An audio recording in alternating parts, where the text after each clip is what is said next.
Hello, everyone. Happy Friday. Welcome to LFG Live.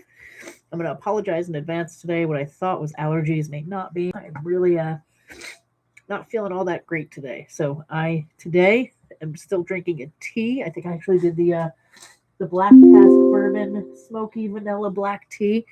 Um, with a little honey in there to hopefully help me through whatever is going on here today. So if I have to pause for a couple sneezes or to blow my nose, my apologies. But we're still going to get to the important content. As we know, April was our month for processes and operations. This is our last session for processes and operations. Not the last time we're going to talk about it because, let's face it, that's a fundamental foundation in your organization. But the last time we're going to talk about it as a topic for this month. Today, we are going to talk about systems you need before you scale. I know most business owners, most founders, most CEOs do not want to put too much thought into systems. They are excited about sales, they are excited about people, they are excited about marketing, and trust me, I am too. But processes and systems are the foundation of that we can build upon. I talked about a few weeks ago what would happen if you tried to build a house on sand, right? It would just crumble. We need to build those foundations. And every time I talk to clients about growth, again, that's what they talk about: more people, more revenue, bigger teams, more trucks, more this, more that. And that's fantastic. We need all of that.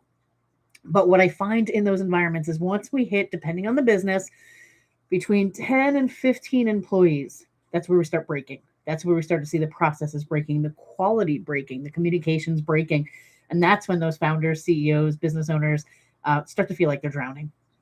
And that's because we scaled the business, but we didn't scale the systems along with it. And when you grow without the systems, you're not building a better and bigger business. You're scaling your chaos. You're scaling the headaches that you have. So I know I say this every week. Not everything that I say is going to be relevant to every single company. So I do try to give us some kind of overall what kind of works for every company. But of course, once we get into individual conversations, that's when we can customize it for you. But um, why can we scale without having the systems in place? The answer is we can't.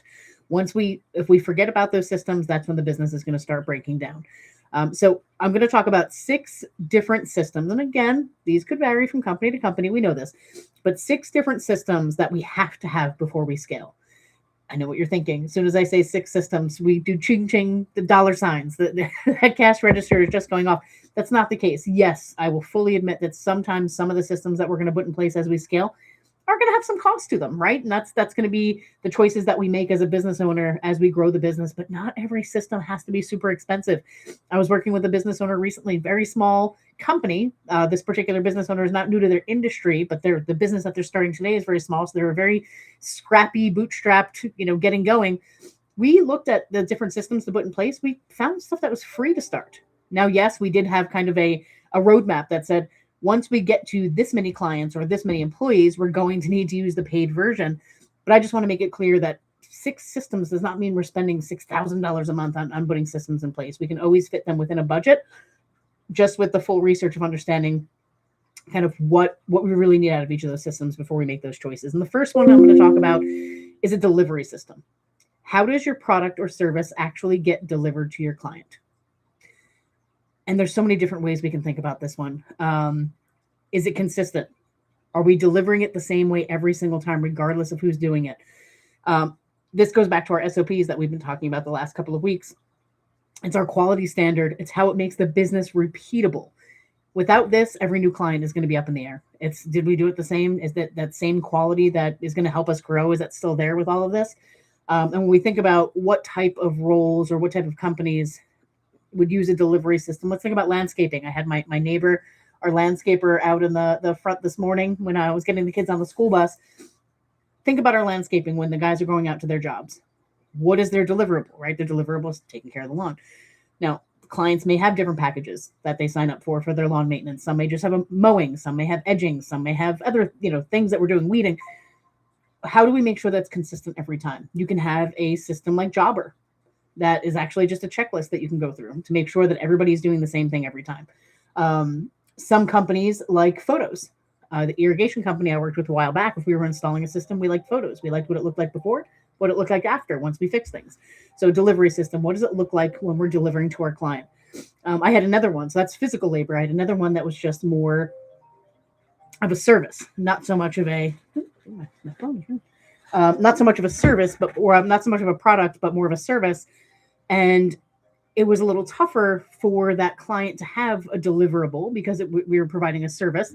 So we were able to give them a report of what was done and what wasn't, and making sure that that report looked the same for every client. Here's what your stuff looked like before. Here's the work we did. Here's what it looked like now. So it could be things like website development, marketing, any of those kind of things. Second, which I see a miss a lot in companies, is a client communication system. How do we keep in touch with them? It could be as simple as email.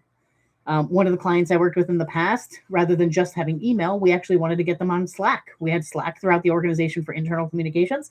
They wanted to create Slack and have their partners, their clients on there as well. They had about 200 clients that were recurring revenue clients, and they wanted to have them on there as well for that easy two-way communication. But anything that we can think of.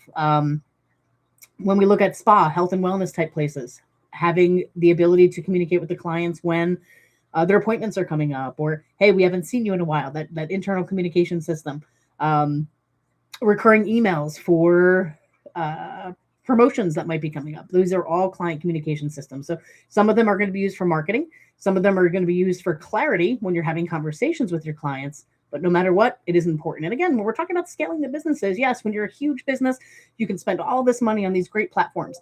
To start off, though, it could be as easy as your text messaging. It could be as easy as your emailing. Just make sure we know who uses it.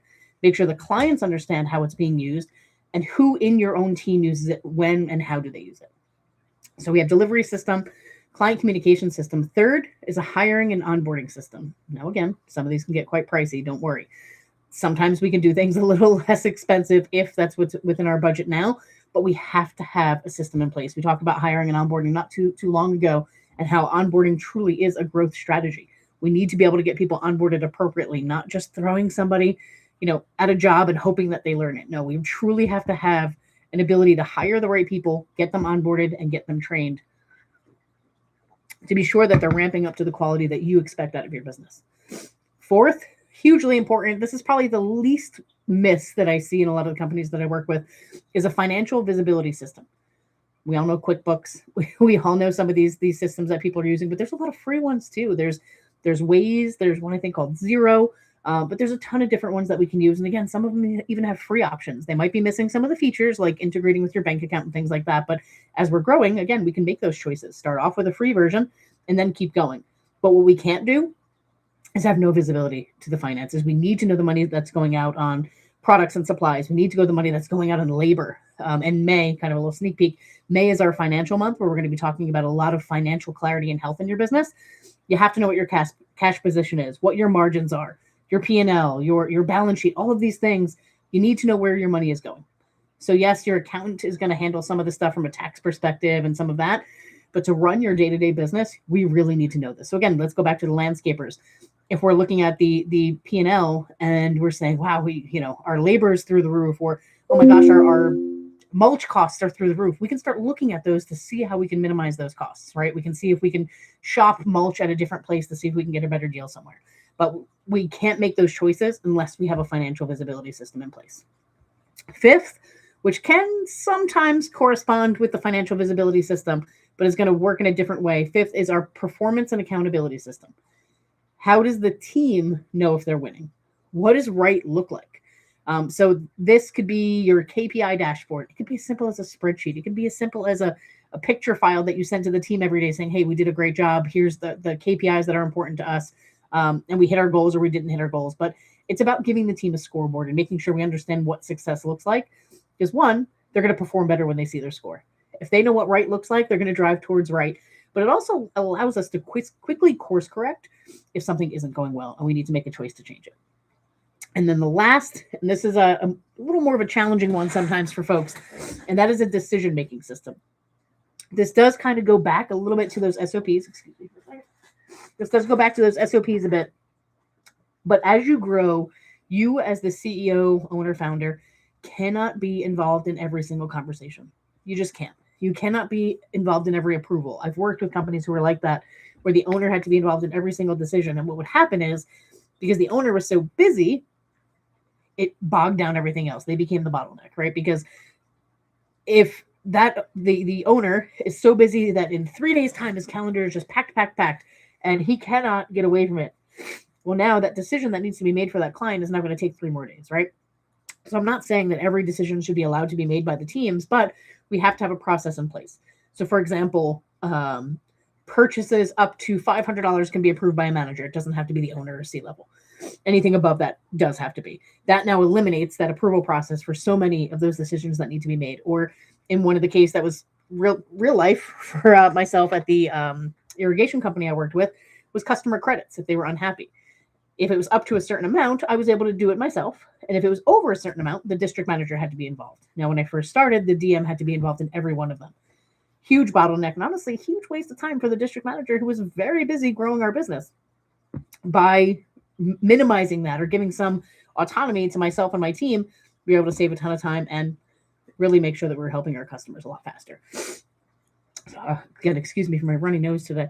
So again, our 6 systems, and this could be customized for every business, as you know: delivery system, client communication system, hiring and onboarding, financial visibility, performance and accountability, and a decision-making system. You don't need all of them to be perfect. You don't need all of them to have the highest level of accesses and all this. They just need to be functional. And again, half of them can be free when we're starting off, but we just need them to work, and we need them to be able to be built upon as we continue to grow our business. So when you think about, are we ready to scale? There's a few things that we can look at in our business. So one, can your business deliver its core product or service, whatever it is that you do, whether it's landscaping, web development, digital marketing, like a MediaTune that I worked with? Can your business and your team deliver the product without you in the room? So without the CEO, owner, highest level of leadership, can they do it without you in the room? The answer is no. Got a little issue. Do you have all of your SOPs that a new hire could follow? Maybe not day one, but within a couple of days of working with your business.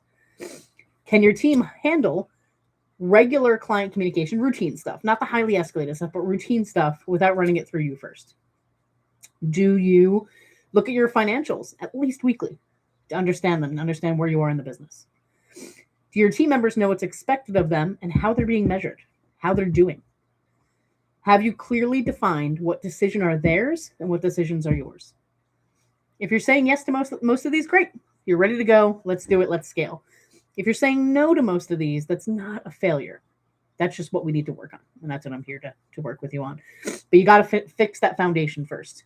Then we can continue to scale the business. So again, not always the most excited when we're talking about growing a business, but absolutely necessary is our processes that we talked about this month. And looking back on what we talked about, so many important things this month on growing a business. We had 4 episodes. Week 1, we talked about, and this happens with so many small businesses, if it's living in your head, it's a risk. If we don't have things written down, if it's only in your head, businesses can't scale. You're going to go crazy. You're going to be overworked. Week 2, we talked about how to get it out of your head. How will we build these SOPs or playbooks, whatever you want to call them? The format, the structure, what should be in them, how to make them simple, easy to read, updated frequently so they're relevant and easy to find for the teams. Week 3, huge one for small businesses. We talked about delegation, how to make sure you're not the only one doing everything, but making sure that we have that delegation with trust, with accountability, and also making sure that we give them every tool that they need and remove all the obstacles. And today, talked a little bit more about the systems that we need to be able to move on. So a lot of great things we talked about this month, all these foundations that are going to help us move forward in growing our business. Because if a business only runs on you, without all the systems, without all the SOPs, without delegation, if a business only runs on you, that is a liability to your business, also a liability to your health and wellness. You are not going to be able to enjoy your day-to-day if you're bogged down with all of this. So that's what this month was all about. How do we free you up a little bit to make sure that you could focus on growing your business versus the day-to-day in the business? And as always, I'm going to leave you with a few things to walk away with today. One question I have is, out of those 6 systems, what would you say is your biggest gap right now? That's the first one you're going to want to work on, of course. Look at your business. Are you really scaling your business? Or are you kind of scaling your headache and scaling the chaos like we talked about a few moments ago? And what's one thing from this month that you're actually going to implement and get going for this month? A lot of things we talked about, so I'm sure there's something everybody can find to be able to work on this month. And again, working into next month, let me pull up my calendar to be sure, but I'm pretty confident for May we have Where are we? There we are. Yep. May is Financial Health Month, where we'll talk about reading a P&L, cash flow versus profit, your pricing, your labor costs, whole bunch of great stuff going into May. Excited about that. And then June, we go back into managing our people on the day-to-day. So again, if you guys need me for anything, you know how to find me, LeMayFusionGroup.com, 732-508-0580. We're also on Facebook, Instagram, LinkedIn, or just reach out. We're always here. But for now, go finish your drink, take a deep breath, and go lead with intention today. Thanks so much, everyone.